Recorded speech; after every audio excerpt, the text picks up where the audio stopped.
RIMC राष्ट्रीय Indian military college Dehradun का form भरना चाह रहे हैं लेकिन डॉक्यूमेंट को लेकर कंफ्यूजन है या फिर ये जानना चाह रहे हैं कि कौन कौन से डॉक्यूमेंट हमें अटैच करने होते हैं, क्योंकि इस फॉर्म के अंदर खास बात यह है कि आपको फॉर्म ऑनलाइन मंगवाना पड़ता है और फिर आपको बाय हैंड बच्चे की हैंड राइटिंग फॉर्म को फिल करवाना होता है और उसके साथ डॉक्यूमेंट्स अटैच करने होते हैं। बहुत सारे ऐसे बच्चे हर बार एग्जाम देने से रह जाते हैं क्योंकि उनका एडमिट कार्ड ही रिलीज नहीं होता, क्योंकि ऑफलाइन आप फॉर्म भेज रहे हैं, फॉर्म वहां जाके रिजेक्ट हुआ या सबमिट हुआ आपको एकदम एंड में पता लगता है, वो भी फोन करोगे तब पता लगता है कि भाई आपका फॉर्म रिजेक्ट हो गया, अदरवाइज कोई पता ही नहीं लगता। और बहुत सारे ऐसे बच्चे हैं जो हर साल तैयारी भी करते हैं लेकिन एडमिट कार्ड नहीं आने की वजह से फॉर्म नहीं पेपर नहीं दे पाते और अपना जो लाइफ का बेस्ट स्कूल है उससे कहीं ना कहीं वो दूर हो जाते हैं। तो इस वीडियो में मैं आपको डॉक्यूमेंट्स की बात करूंगा, यदि डॉक्यूमेंट्स अच्छे ढंग से आपने तैयार कर लिए और फॉर्म का भी एक अलग से वीडियो बनाऊंगा जिसमें फॉर्म कैसे भरना है पूरी डिटेलिंग दूंगा आपको मैं। ये दो बड़े काम कर लिया आपने तो आरआईएमसी का एडमिट कार्ड 100% आएगा, 1% मिस्टेक नहीं होने वाली। आइए बात करते हैं कौन कौन से डॉक्यूमेंट जो आपके रिक्वायरमेंट है जो आपको चाहिए फॉर्म भरते हुए। देखिए, डॉक्यूमेंट्स की बात करूंगा मैं तो सबसे पहला जो डॉक्यूमेंट है वो बर्थ सर्टिफिकेट। ये बर्थ सर्टिफिकेट आपके पास होना चाहिए, यानी जन्म प्रमाण पत्र जिसको बोलते हैं, ये आपका होना चाहिए। जो म्युनिसिपल कॉर्पोरेशन या ग्राम पंचायत जिसको क्या करती है, रिलीज करती है। तो ये फर्स्ट डॉक्यूमेंट है जो आपके पास होना चाहिए।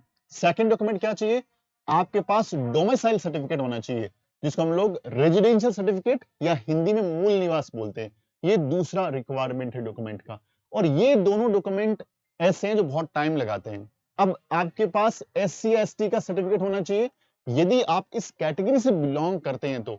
अब इसमें आपने हमारे चैनल पे वीडियो देखा होगा कि सर इसमें तो रिजर्वेशन लगता ही नहीं है, या आपने कहीं ना कहीं यूट्यूब पे या गूगल पे पढ़ा होगा या इसका प्रोस्पेक्टस पढ़ा होगा, there is no reservation in RMC. Yes, बात सही है, तो फिर सर इसको क्यों मांग रहे हैं?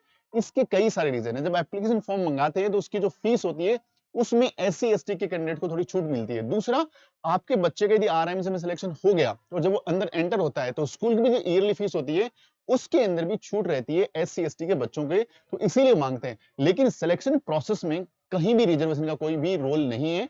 हर स्टेट के अंदर से जो बच्चा टॉपर होगा या टॉपर्स होंगे वो ही बच्चे जाएंगे RIMC के अंदर, उसमें आपके पास कैटेगरी से कोई भी कोई फर्क नहीं पड़ता। तो जब फॉर्म मंगवाते हैं उसकी एप्लीकेशन फीस और जब स्कूल में चले जाते हैं तो उसकी जो स्कूल फीस है उसके अंदर रिबेट मिलती है यदि आप SC ST से बिलोंग करते हैं। तो ये सर्टिफिकेट आपके लिए एप्लीकेबल, आपको चेक करना है कि आप इस कैटेगरी से बिलोंग करते हो, आपको चाहिए, अदरवाइज नहीं चाहिए।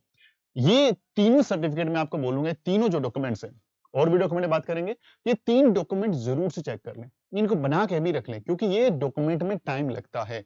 हर स्टेट वाइज में कोई फिक्स आपको ड्यूरेशन नहीं बता सकता, क्योंकि मैं भी एक स्टेट से बिलोंग करता हूँ, इंडिया में बहुत सारे स्टेट्स हैं और हर स्टेट की अपनी एक पॉलिसी रहती है, हर स्टेट का अपना एक तरीका रहता है डॉक्यूमेंट्स को इशू करने का। चलिए, अगला जो इंपॉर्टेंट डॉक्यूमेंट है वो स्कूल से बनता है।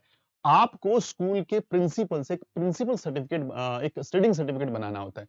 सर ये सर्टिफिकेट क्या होता है? कि जैसे आप स्कूल के पास जाओगे तो प्रिंसिपल सर यही बोलने वाले हैं, हमें नहीं पता इसका फॉर्मेट क्या है। तो मैं आपको बता दूं यहाँ पे कि आपको सर के पास जाना है, जिस स्कूल के अंदर आपका बच्चा पढ़ रहा है प्रेजेंटली, वहां पे जाना है और सर को बोलना है, सर मुझे आपके लेटर हेड पे क्या क्या चाहिए। एक बच्चे का इधर फोटो, राइट हैंड में फोटो लगा दीजिए। यहाँ बच्चे का नाम, उसका डेट ऑफ बर्थ, कौन सी क्लास है, उसका स्कूल का रजिस्ट्रेशन नंबर क्या है, बस ये चार जो चीजें हैं। फादर नेम भी लगा सकते हो, बच्चे का नाम, फादर नेम, उसका रोल नंबर लिखा सकते हो। तो ये जो पांच छह चीजें मैंने बताई, बच्चे का नाम, फादर नेम, बच्चे का रोल नंबर, बच्चे का क्लास हो गया, बच्चे का जो रजिस्ट्रेशन नंबर है स्कूल के अंदर वो क्या है, ये बातें यहाँ पे लिखवा लो, और डेट ऑफ बर्थ, है ना। ये बातें यदि आप यहाँ पे आ गए, ये चीजें, भाई बच्चे का नाम है, फादर नाम है, बच्चे का डेट ऑफ बर्थ है, क्लास है, स्कूल का जो रजिस्ट्रेशन नंबर है वो हो गया। तो ये सारी बातें हमने लिखवा ली यहाँ पे, और उसके नीचे आपने यहाँ पे प्रिंसिपल सर का सिग्नेचर और उसका स्टैंप लिखवा लिया, यहाँ पे सिग्नेचर और स्टैंप लिखवा लिया। बस ये आपका स्टडिंग सर्टिफिकेट तैयार हो गया। कोई फॉर्मेट फॉलो करने की जरूरत नहीं है, कोई फॉर्मेट इनका होता ही नहीं है, खुद आरआईएम से कोई फॉर्मेट रिलीज नहीं करती है। तो यही फॉर्मेट है, इससे इनको प्रूफ हो जाता है कि भाई रनिंग बच्चा स्कूल में पढ़ रहा है, इसका डेट ऑफ बर्थ ये कंफर्म हो जाता है, और साथ के अंदर कि बच्चे का जो स्कूल में रजिस्ट्रेशन है वो भी यहाँ पे कंफर्म हो जाता है, और साथ में उनको एक क्वालिफिकेशन का प्रूफ भी मिल जाता है। तो ये सर्टिफिकेट आपके प्रिंसिपल सर बनाएंगे और बहुत इजीली बन जाता है, एक दो दिन में बन जाता है, यदि स्कूल के अंदर आप अच्छे ढंग से जाके इनको बताते हैं तो। अगला इंपॉर्टेंट डॉक्यूमेंट क्या है? Photocopy of Aadhaar card of candidate. ये फोटोकॉपी चाहिए आधार कार्ड ऑफ कैंडिडेट की, दोनों साइड से करानी है, और उसके रिक्वायर्ड, देखो, यदि आपका आधार कार्ड नहीं बना हुआ है तो अभी इसको बनाइए क्योंकि ये रिक्वायर्ड है और मोस्टली बच्चों के आधार कार्ड बने रहते हैं, कोई दिक्कत नहीं है। और 2 पासपोर्ट साइज फोटोग्राफ आपको अपने पास रखनी है। 2 पासपोर्ट साइज फोटोग्राफ को पास रखनी है। तो टोटल ये 6 डॉक्यूमेंट्स हैं जिनको हमें पता रखना है और 6 डॉक्यूमेंट्स में से 3 ऐसे डॉक्यूमेंट्स हैं जो आपको पहले से बना के रख लेने हैं क्योंकि ये डॉक्यूमेंट्स आपके टाइम टेकन वाले हैं, यहाँ पे टाइम लगता है और बाकी डॉक्यूमेंट्स में नहीं लगता। अब एक सबसे इंपॉर्टेंट बात, बहुत सारे पेरेंट्स के डॉक्यूमेंट्स पहले से बने रहते हैं। इनमें से एक डॉक्यूमेंट नहीं होता या फिर सारे डॉक्यूमेंट बने हुए होते हैं लेकिन वो फॉर्म भर देते हैं, सारा काम होता है, एकदम लास्ट में जाकर उनकी आंख खुलती है कि अच्छा ये मिस्टेक रह गई। मिस्टेक कैसी होती है? जो हमारे पास कॉल्स आते हैं, बच्चे की नाम की स्पेलिंग में गड़बड़ है। बच्चे का नाम है, वहाँ पे एक में स्पेस डाल रखा है, जैसे मान लीजिए मोहन राम किसी का नाम है, तो कई जगह मोहन राम साथ लिखा हुआ है, एक डॉक्यूमेंट में डिफरेंस दे रखा है। तो ये छोटी-छोटी मिस्टेक्स बाद में बहुत बड़ी बन जाती है।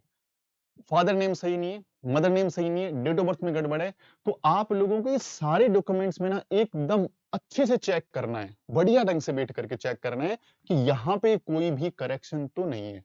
बच्चे का नाम, बच्चे के फादर का नाम, बच्चे की मदर का नाम, बच्चे का डेट ऑफ बर्थ, बच्चे के और भी जो एड्रेस प्रूफ है उन सब में एड्रेस प्रॉपर्ली मेंशन्ड है, सारे डॉक्यूमेंट में सेम सेम है। तो ये सारी चीजें आपने प्रॉपर ढंग से चेक करनी है। ये सर्टिफिकेट बनाए तो यहाँ भी स्पेलिंग मिस्टेक बिल्कुल से ना करें क्योंकि यहाँ पे मिस्टेक होने के बाद हम पूरा सब कुछ करते हैं फिर भी हमारा फॉर्म रिजेक्ट, चलो फॉर्म भी आ गया, घर पे एडमिट कार्ड आ गया, पेपर दे लिया और बच्चे ने इंटरव्यू दे लिया, लेकिन जब आप जाएंगे डॉक्यूमेंट वेरिफिकेशन में वहां पे गड़बड़ हो गई तो वापस आपको वही है कि साम सीढ़ी वाला खेल हो जाएगा, एकदम टॉप पे जाके जीरो पे आना पड़ेगा। तो ये गलतियां ना करें, ये सारी चीजें ध्यान रखें। यदि ये सारी चीजें ध्यान रखते हैं और ध्यान से आपने सुनिए तो डेफिनेटली आपके डॉक्यूमेंट्स को लेकर कभी दिक्कत नहीं आएगी।